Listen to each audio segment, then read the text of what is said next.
বন্ধু বান্ধৱীসকল আপোনালোকক কৰ্মসন্ধান অসম ইউটিউব চেনেলত স্বাগতম। আজি মই অংগনবাদী 2022 উলিওৱা চাকৰিৰ বিষয়ে আপোনালোকৰ লগত আলোচনা কৰিম। অংগনবাদী ৱাৰ্কাৰ আৰু অংগনবাদী হেল্পাৰত বহুতকেইটা পোষ্ট উলিয়াইছে।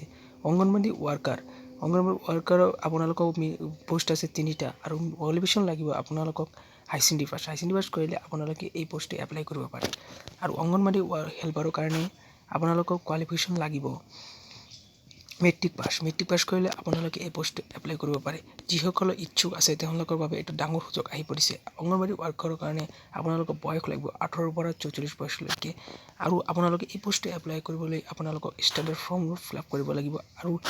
আৰু লিষ্ট ডকুমেণ্ট কেইটা লাগিব আপোনালোকৰ educational qualification and marksheet and other experience certificate, caste certificate, domicile বা ৰেচিডেঞ্চিয়েল চাৰ্টিফিকেট বা আপোনালোকে PWD চাৰ্টিফিকেট থাকিলে আপোনালোকে দিব পাৰে। আৰু এই পোষ্টটো ছাবমিট কৰাৰ লাষ্ট ডেট হৈছে 21 মাৰ্চ আৰু ষ্টাৰ্টিং ডেট হৈছে 10 মাৰ্চ। আপোনালোকে এই পোষ্টটো এপ্লাই কৰিব পাৰে। আপোনালোকৰ কাৰণে এটা ডাঙৰ সুযোগ আহি পৰিছে। যিসকলে অংগনবাদী কৰ্মী হিচাপে নিযুক্তি লাভ কৰিব বিচাৰে তেওঁলোকৰ কাৰণে এটা ডাঙৰ সুযোগ আহি পৰিছে। আৰু এই পোষ্টটো আপোনালোকে এপ্লাই কৰি এই এড্ৰেছত আপোনালোকক পঠাই দিব লাগিব।